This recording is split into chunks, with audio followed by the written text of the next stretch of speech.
Thank you for that great introduction. I think I don't have to say anything anymore. I'm presenting the practical implication of the project I did with my intermediate 2 German students on disability, diversity, and easy language. And what awaits you today, I'll start out with a very brief theoretical approach, cultural language and power, and then what is easy language. Maybe you have an idea, but there's a specific concept to that in the German language. And then I talk about the project. It is normal to be different. That's the slogan of the special ed facility with which we had the email exchange. And I'll then talk about what did not work. That's important, what did not work, and what did work, and the lessons the students and I learned from that exchange. So usually you would start out with a definition of culture if you talk about intercultural competence and cultural communication, but I specifically don't want to do that. There are a million definitions of culture pertaining to each specific aspect one is studying or the field one is studying in.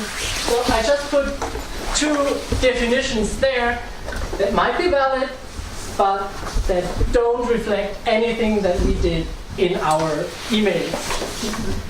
Because in that I follow Kramsch, Claire Kramsch, and her notion of teaching culture, and these are the most important aspects. I want the students to learn about the particular meanings, not any general definition that they might learn from the textbook. They can do that any day on Wikipedia or the textbook.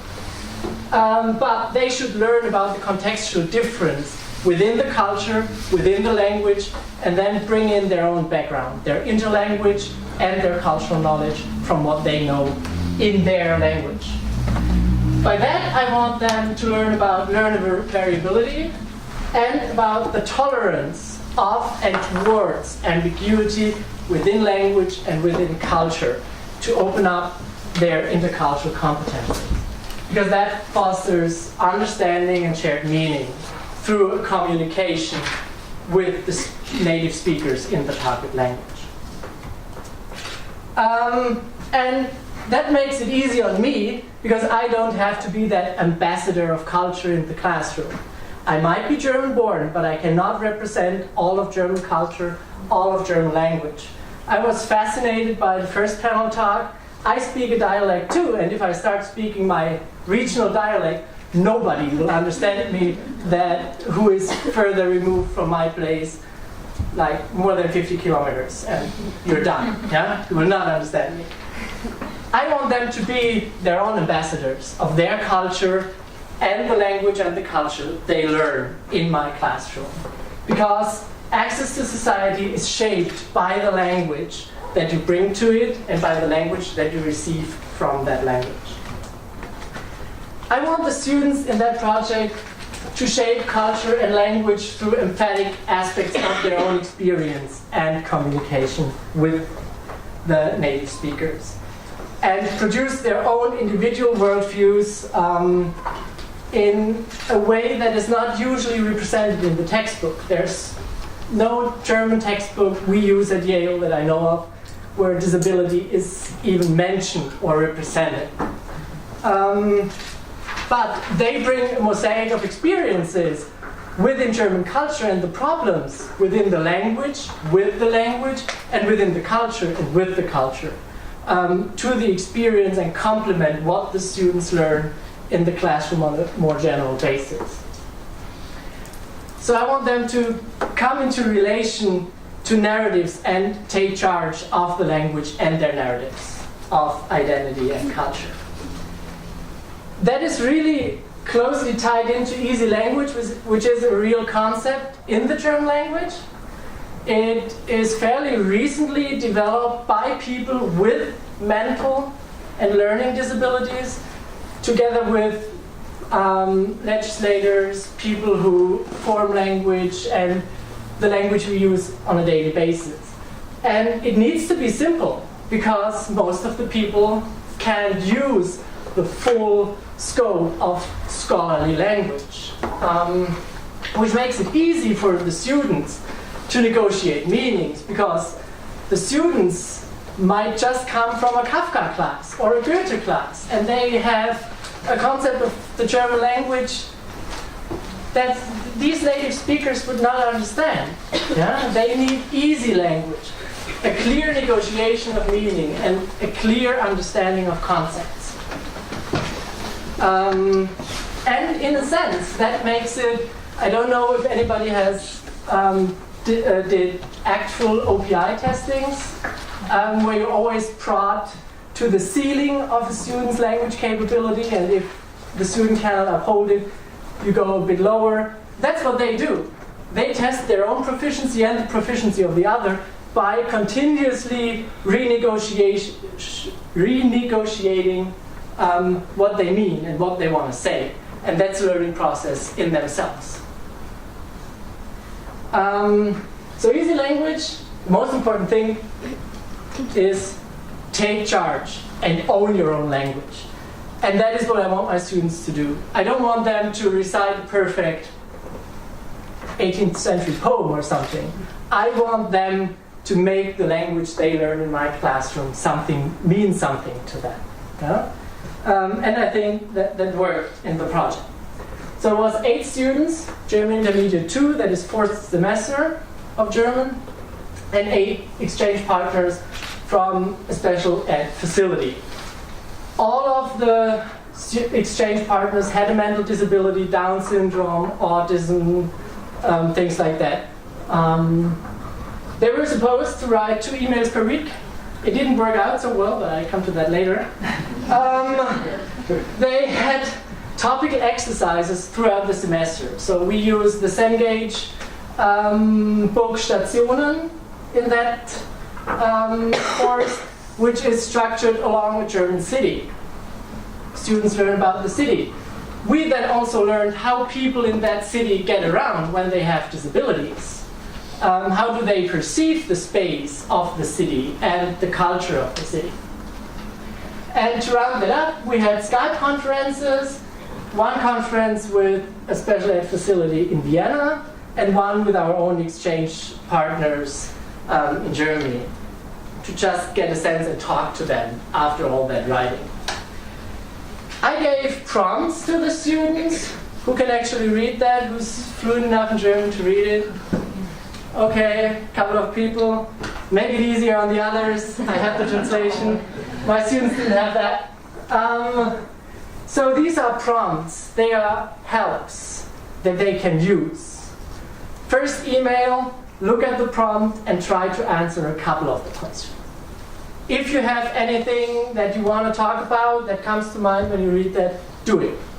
Second email, follow up on what your exchange partner wrote and get into a communication and a discussion. What did not work? 2 emails. Huge thing. If you can't write yourself or use a computer yourself, you need a helper, right? So the helper sat there every Monday morning, 4 hours, to write the emails for our exchange partners, right? Then we got that whole bunch of emails, and the students were supposed to answer. The helper couldn't manage to do another round of response emails. So I cut it down to just 1 email per week communicating about it. On the other hand, our students are not always as engaged as you would think they are, because there are midterms, there are exams, there are homeworks, and oh, I forgot to write the email. If you forgot to write the email, the helper is overwhelmed, you cannot answer. That's a problem we have to deal with. Also, it's not always, even with the prompts, easy to come into a meta discourse about disability.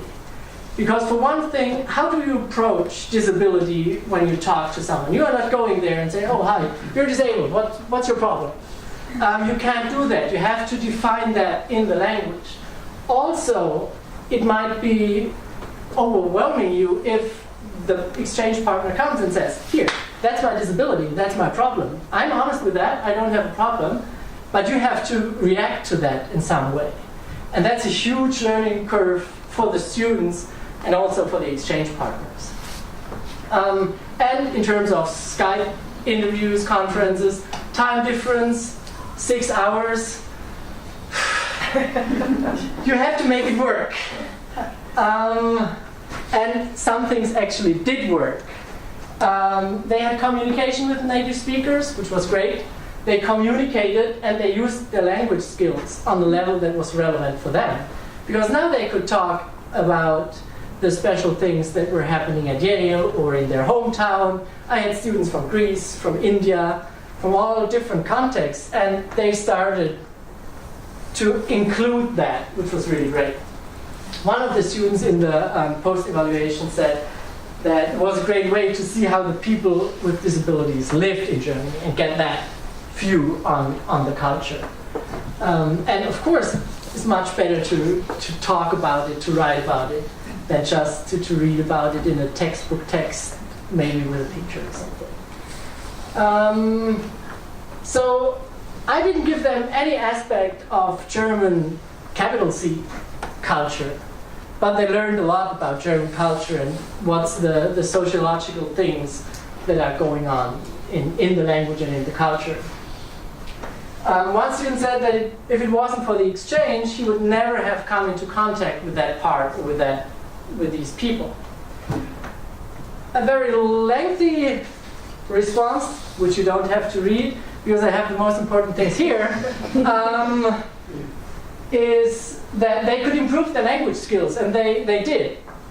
And even better than me telling them that you improved, they noticed themselves. Oh, wait, I improved. Yeah, that's much more valid than when I, crazy teacher, tell them, oh, you're doing good. Yeah, he's saying that to everybody. Okay?